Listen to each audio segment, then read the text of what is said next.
So, how do you celebrate Georgia's first national championship in 41 years? Shout out to Kirby Smart.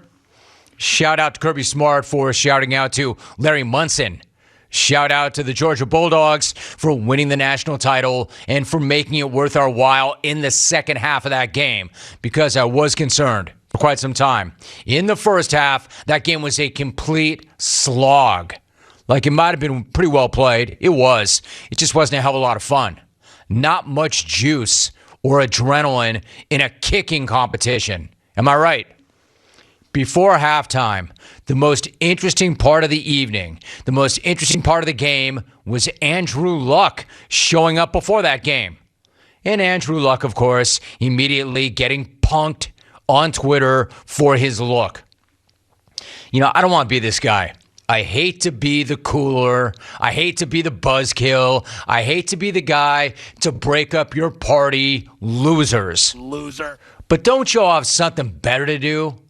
Don't you all have anything better to do? Seriously, don't you have something better to do than clown some dude who looks happy and fit? You're clowning a dude for being fit and happy. It makes you sound fat and miserable.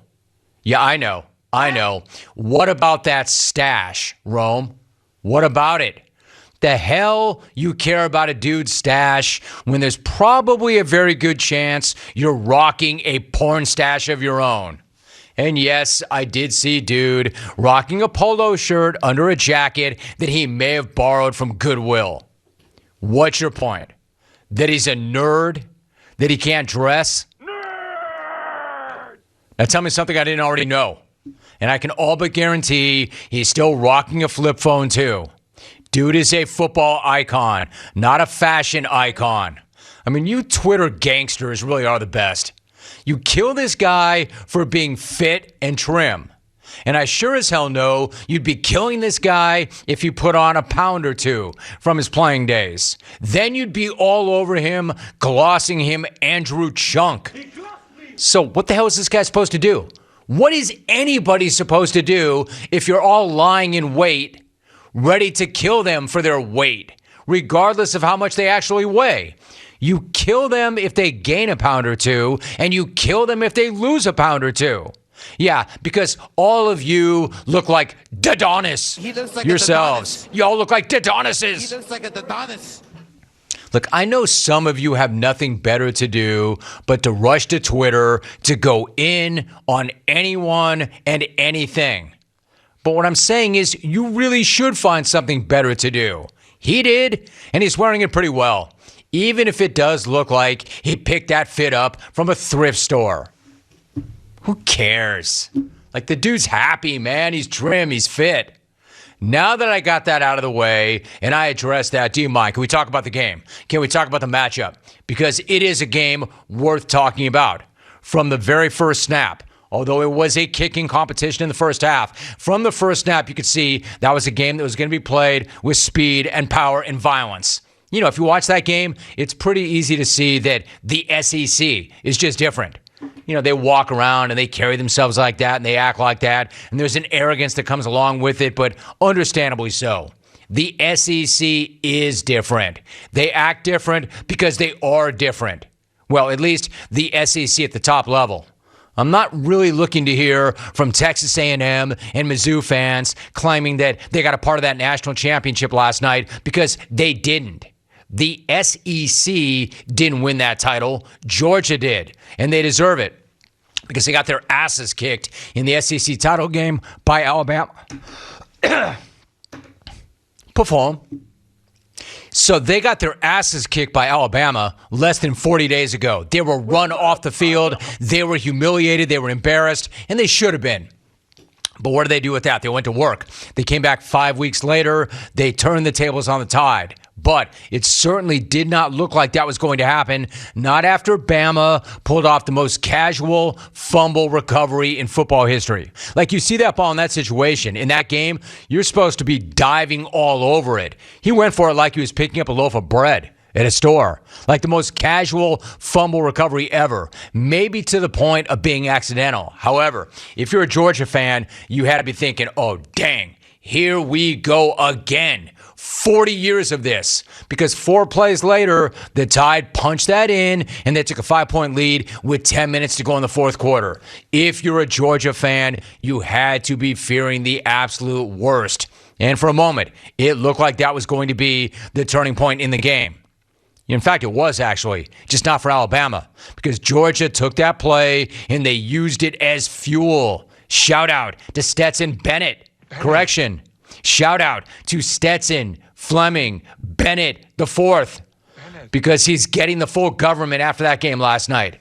Man, this dude is stone cold. Ice cold. He was more clutch than Bryce Young, and Bryce Young is about as cool a customer and as clutch a guy as they come. A guy like Stetson Bennett IV, as awesome as that name is not supposed to be in that spot. You know his story by now. That story of him being a walk-on is absolutely absurd. So if that guy actually gets into that game and makes a play like that in that situation, he is supposed to fall apart. He's supposed to crumble. If that particular guy fumbles in the fourth quarter of a national championship game, there's no doubt he's going right into the tank, right? That's not what this dude did. In fact, he came right back. He led Georgia on a massive drive. Throw. He got Alabama to jump, had that free play, dropped that dime, and reacted like nothing happened. I mean, threw one of the best passes you're ever going to see in an enormous situation, and the guy barely moves. Like no smile, didn't even change expression. He's like a cyborg, this guy. 40-yard TD pass, beating almost perfect coverage, and the guy nods once or twice and then just moves on to the next play. The Dogs defense got another stop, and then the Borg went back to work. So again, as good as that TD was, Bennett's reaction to me was even better. Again, the guy's not celebrating. He's telling the sideline, look, it's fine. There's a penalty on the play. We're not done yet. Job not done. There's still work to do. I couldn't be more impressed. So he's leading his team back in the fourth quarter of a national championship game against their rival, and the guy's barely breathing. Total flatline. This is a guy also who had been doubted every step of the way. Again, you know that story. Every step of the way, including and especially after the SEC championship game where he and they got buried.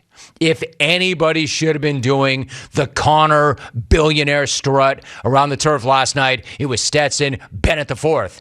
But he barely celebrated at all during the game. But I'll tell you who was celebrating. Kirby Smart. Did you catch this guy's vert on that pick six to ice it? Because if you didn't, you should. My man can get up now. I'm not sure what was better, the pick six or Kirby's celebration. Actually, I do know. Kirby's celebration. I understand why this guy's up in here flossing with that incredible middle-aged vert. An enormous win for him and for Georgia. They have been waiting 4 decades for that moment, and he delivered. He got over on his old boss, and he took an enormous weight off himself, the program, and all of Dog Nation. Pretty wild to be talking about a national championship game and not talk about Nick Saban. So let me take a moment and do that right here. Don't bury this guy.